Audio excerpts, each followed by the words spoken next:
Auto call record করুন কোনো রকমের ওয়ার্নিং ছাড়াই, অর্থাৎ আপনি কল রেকর্ড করতেছেন এটা কেউ বুঝতে পারবে না, অটোমেটিকলি কল রেকর্ড হয়ে যাবে।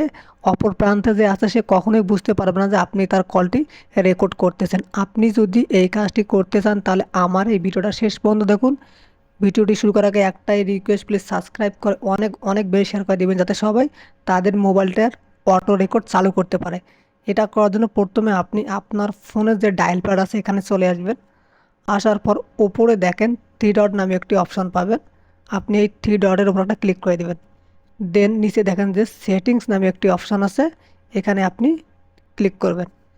ক্লিক করার পর নিচের দিকে দেখেন কল রেকর্ডিং নামে একটি অপশন আছে। প্রতিটা ফোনে কিন্তু কল রেকর্ডিং নামে একটি অপশন থাকবে, তো আপনি এর উপর ক্লিক করে দেবেন।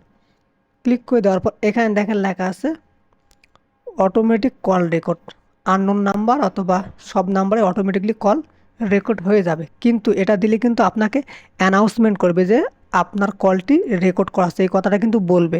তো আপনি এই কথাটা ছাড়াই যদি কল রেকর্ড করতে চান তাহলে অবশ্যই আপনার মোবাইলে আপনার সেটিংসে কিন্তু এই সেটিংসটা থাকতে হবে। এখানে দেখেন আমি একটা সেটিংস দেখাইতেছি, এই দুইটা সেটিংস থাকতে হবে। একটা হলো অটো রেকর্ড কল আর একটা হলো শো নোটিফিকেশন আফটার রেকর্ডিং।